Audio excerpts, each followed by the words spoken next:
Hey guys, Taylor here with Traveling Taylor, and today I'm with Nat and Jodie, house sitting extraordinaires. They tell me everything I know. So we're actually meeting here in Vietnam, which is so crazy. We met earlier this year in Australia and found out that I was actually kind of following them around the world. Stalked right now. And so yeah, we've been here for a month and we finally got to meet because we're on opposite sides of Ho Chi Minh City, which is large. It's very large. But I wanted to just chat with them a little bit about house sitting. We're actually in their house sit right now in their apartment. And we have Mike, the dog, who's over there hanging out. And just kind of get their perspective. They've been house sitting for how many years now? 6.5 at this point in time. Yeah, for full time. Like they've made it work the whole time, and just kind of get a better idea from them about what's so great about it, and talked about more about the community. They've built a really great house sitting community, and also your new bundle. I didn't know it was a bundle. New bundle to kind of teach others how to do this. So. I guess just to start off, y'all just want to talk about like how you got started with house sitting, and kind of how like that light bulb moment. Yes, totally by default. don't try this at home, as we should say. But that's the disclaimer before we start. But definitely. Yes, we didn't start the normal way. No, so when Jodie and I first got together, it was our first same-sex relationship, and it was like, whoa, like this is really new for 40-plus-year-olds. Let's escape Australia and try and work out what the hell's going on. So we took off. I had a job offer in Dubai, so we took the opportunity to go over to there. The problem was Jodie wasn't actually recognised as my partner in Dubai, so having to dash out every 30 days to get a work visa or to get a visitor visa, drew really annoying after a while. So 30 days. 30 days. It's tourist visa. Yeah, really, really short in the Middle East. So it's like, okay, what are we going to do? And my boss at the time realised that was becoming an issue, and he suggested that we form a company. So in Dubai, a company allows you to buy visas, residential visas. So he needed some. From his friends. That was really the actual agenda behind the whole thing. It wasn't actually. We thought it was all about us. Wasn't actually help Jodie at all. So we found out later. So he financed the whole thing. We found the most expensive place that we could get an office in Dubai. And in Dubai, when you create a business, you actually have to have an office. You have to employ people. Everything's on 12-month contracts. 3 months into it, he went, well, this is not making any money now. I'm out. And I'd like my $40,000 back. And we went, holy crap, are you kidding? So having no business plan either, because we really wasn't set up to actually, because we wanted to go into business, we wanted residency visas. I think he missed the memo that said 90% of all business startups or company startups fail within the first 3 to 5 years. So we missed that 3 to 5 year thing and took it as 3 months. It was like, okay, it hasn't worked in 3 months, so therefore I'm out. But of course we couldn't shut it down because everything was on 12-month contract, and we'd paid for everything. So we got left in the lurch, and we got left with trying to finance this thing. And basically, the long story short, after a whole bunch of very, very stressful times, we were managed to escape Dubai with just $300 to our name. We had all our credit cards were totally blown out. We had no savings, no real income streams in place, except for I had like a little bit of old affiliate income that had been coming in, sporadically for years. And our way to escape was to say yes to a house sit. It was. In Europe. Yeah, so that's how we started house sitting. Really, at that stage, it was just to save on rent. Literally to save on rent. It was either we got to the point, I was like 48 hours away from debt jail at one stage in Dubai. That's how bad it got. And just sitting there and going, we have no idea what we're going to do. It's like we either go back home to Australia, which is a long way away, and we didn't have money to get there, so we'd have to borrow that. And it would literally be go back and live with Jodie's parents and get a job, or we try and make this work and follow what feels true for us right now against all logic and go traveling. And it's like, how on earth are we going to go traveling with $300? So house sitting came on the scene, we had actually already done some house sitting back in Australia before. And I think the annoying part about that whole scenario was it's kind of like experiencing a real true mirror on your ego. Mm-hmm. So instead of looking at house sitting back in Australia thinking, oh, I can actually do that overseas. Like the coin never, or penny never dropped on that. I mean, it makes sense how it kind of started, but 6 years later, what would you say it is about house sitting that makes you still want to continue doing it? Because at this point, it's more of a choice, right? That you're doing absolutely. it. Like at first, it was kind of a requirement, and now you continue to choose doing it. Why would you say that is? I think it came about. So our first 2 house sits were actually in England with some cats, which was awesome, and that was sort of like a time period that we needed some healing, I guess. Like it was kind of like licking our wounds. That ego aspect of pride was really damaged, and the kitty cats were just giving us this unconditional love. So then we get to this massive property in southwest France near the Bordeaux wine region. And we had 3 dogs, and they were just totally unconditional loving and just accepting of us. And I've got one bite in my hand at the moment. But it was like kind of through their nurturing that we started to feel a bit better about ourselves, start to get our confidence back. And we realised that we were just really good at doing this. So I had a background in accommodation management. Nat's background was in federal police, so she was great from the security standpoint. But the other thing is she's got a really good green thumb, and I suck at plants. But it was that real unconditional love and a sense of purpose sort of thing. Like and I think it was about at that 6-month mark where we just started looking at other house sits, and they just started lining up, and we're like, what if we just kept doing this? Like, what if we just kept doing this? Is it possible to live in multi-million-dollar properties like the one we're in there in France? And we just kept saying yes to it because it felt right. And so over the years, we have struggled to create our roaming income to be able to live this lifestyle. We have really tried all these different things, and we still had to deal with some personal stuff with relationships, with family at home. So we've had a few little kind of niggles on the outside. The only thing we have not had to worry about in the last 6.5 years has been our house sits. They just keep lining up. We keep making wonderful friends with the homeowners. The animals are like our foster kids all around the planet. Like it's just they're so hard to leave. Ease and grace. So it's like ease and grace, ease and grace. Why resist what is just flowing?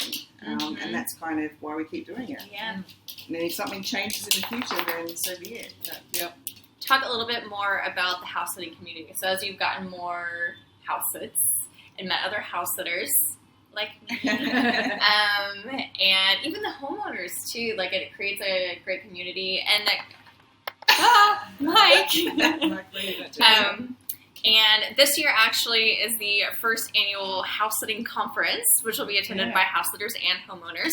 So can you talk a little bit about the community that you've seen, and has that been part of the reason why you've continued to house sit? I think it makes it easier for us. Yeah, it's. I think it's actually surprised us.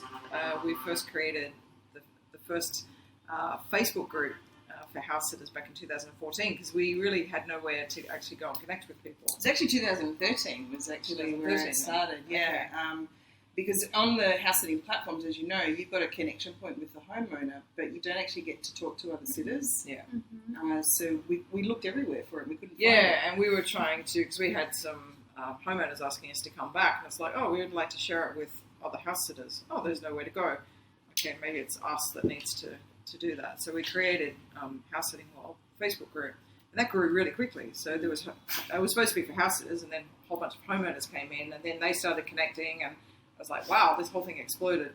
So, but I think more than anything over the years, it's really staggered us how much the community pulls together and helps each other. Like really, house sitters should actually be in competition with each other for house sits, and it just hasn't been like that at all. Like the whole ethos behind it really has been there's a house sit for everyone, and if you get that house sit, then you are meant to have that house sit sort of thing. So it's been so supportive with people sharing house sitting tips and travel hacks and how to save money and all these different things over the years. It's been really quite amazing. The house sitting community has just been really, really wonderful, and it's kind of one of the things I tell people Actually, here in Vietnam, I had the the local pet clinic. They were doing dog walks for a while, like 2 a day. And people kept asking me, like, what are you doing here? Why are you here? And I'm like, oh, I'm house sitting. They're on vacation, and I'm looking after the dogs. And first of all, yeah, they were just like, wait, you can do this around the world. So it's something that a lot of people just don't think of, kind of that moment of like, oh, yeah. But then, yeah, just I always talk about the community of people and how great it's been and how helpful everyone has been. You're right. Like, we should be in competition, but I don't think I've ever, and I'm sure that y'all have had more experiences. I haven't done it for that long, but where like maybe someone has been kind of like, But, I mean, everyone's so helpful. Everyone's really happy for you when you get a set, even if you are competing for one. Yeah. As I know in our house sitting group, sometimes those ones that are really popular and like 7 people might show their interest, and only one person in our group gets picked. And then it gets kind of announced, but everyone seems to be like, kind of like, oh, it wasn't meant for me, it was meant for you guys. Well, and that's the reason why when we first put together the House Sitting Academy, which is a self-study course, a digital course online, and we created this whole entire system of we call it the 10C confidence and competency system, which runs through every aspect of house sitting, from starting through to finishing and getting more referrals, or paying it forward or what have you. For us, it was okay. There's plenty of books that show you the how-tos. There was no courses at the time, but the most important part was the mindset for us, because it's about this whole game for us. And Nat and I have been, like, we met through I guess you call it personal development, but it was like a conscious awareness program that really helps you focus in on your intuition and trusting your intuition. And this whole game of house sitting is built on trust. It's part of the trust economy. And which is, even in itself, that trust element it really does make you renew your faith in humanity, that somebody will open their doors up and allow you to step into their life for a little while. And then intuition, just trusting that you are guided to the right place. So because the basis of the course is in that arena, then when there are 6 or 7 people applying for the same position, everybody has this mindset of, oh, well, it's not meant to be for me. Like, something else will come along that's better. Like, if a house it cancels, you might have a little dummy spit for 5 minutes, but most of our community will kind of go, so be it. Like, I'm sure there's somebody else that can, help out or do this. Or so it's about the attitude of how you go into the sit. And I really appreciate that when I took the House Sitting Academy course, that was how you guys started from the very beginning. Talking about mindset and figuring out your why and writing down, going through that process of getting your mindset right before ever applying for your first job. And that was probably the first time that something like that had been sort of presented to me.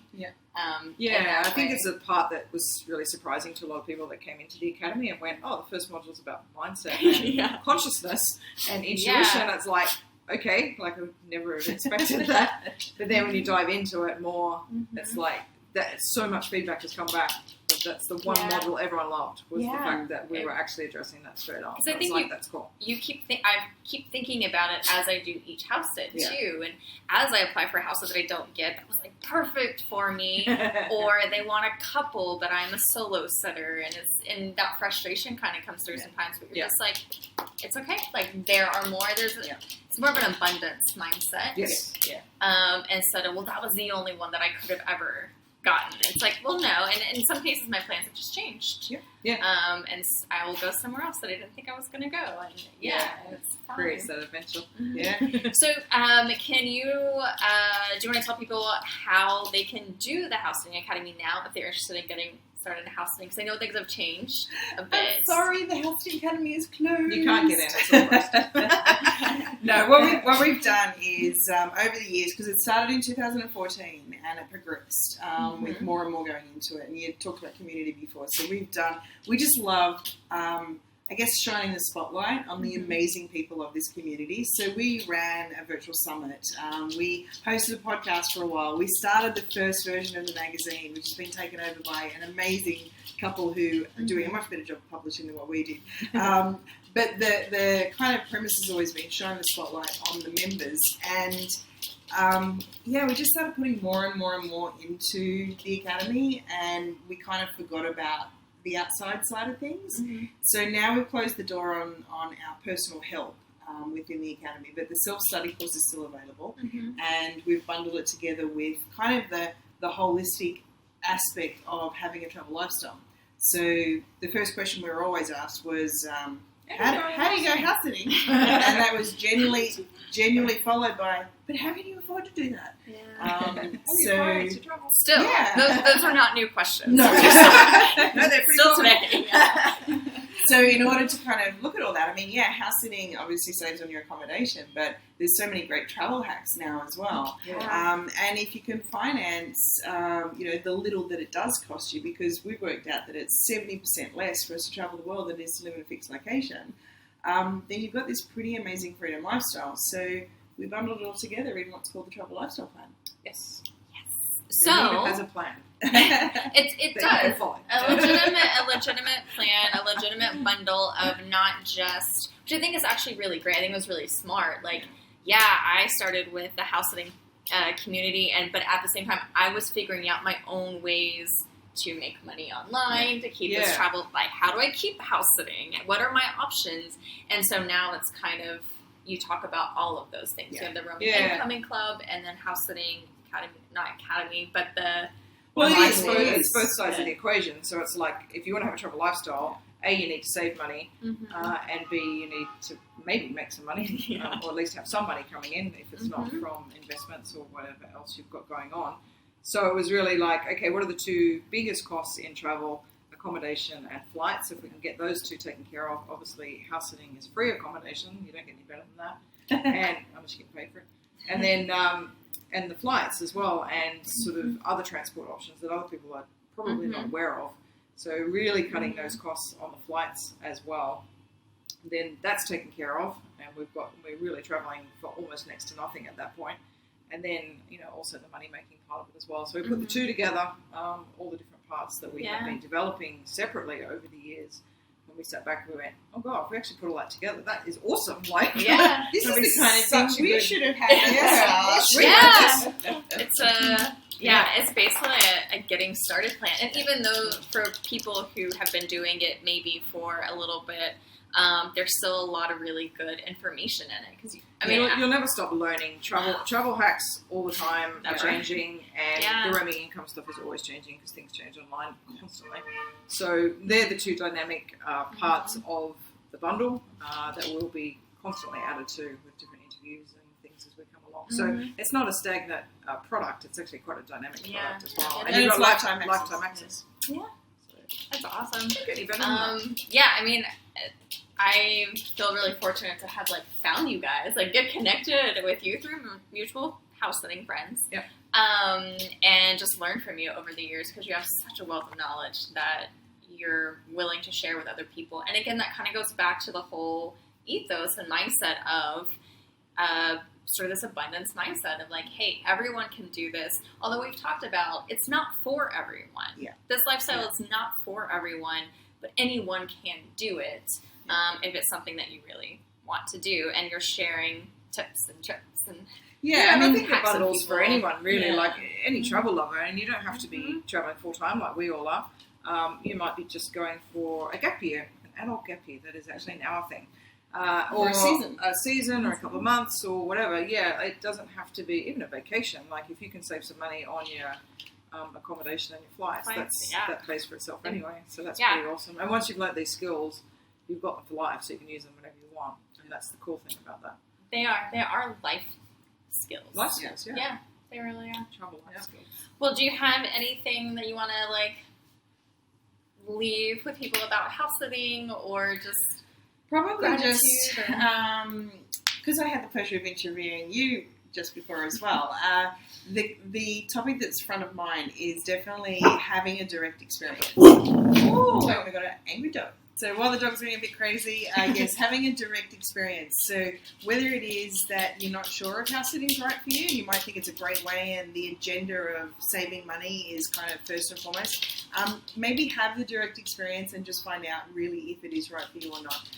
You know, are you able to take on the responsibility of fitting into a pet's routine? Because that's what you have to do. You fit into their routine, not always maintaining your own routine.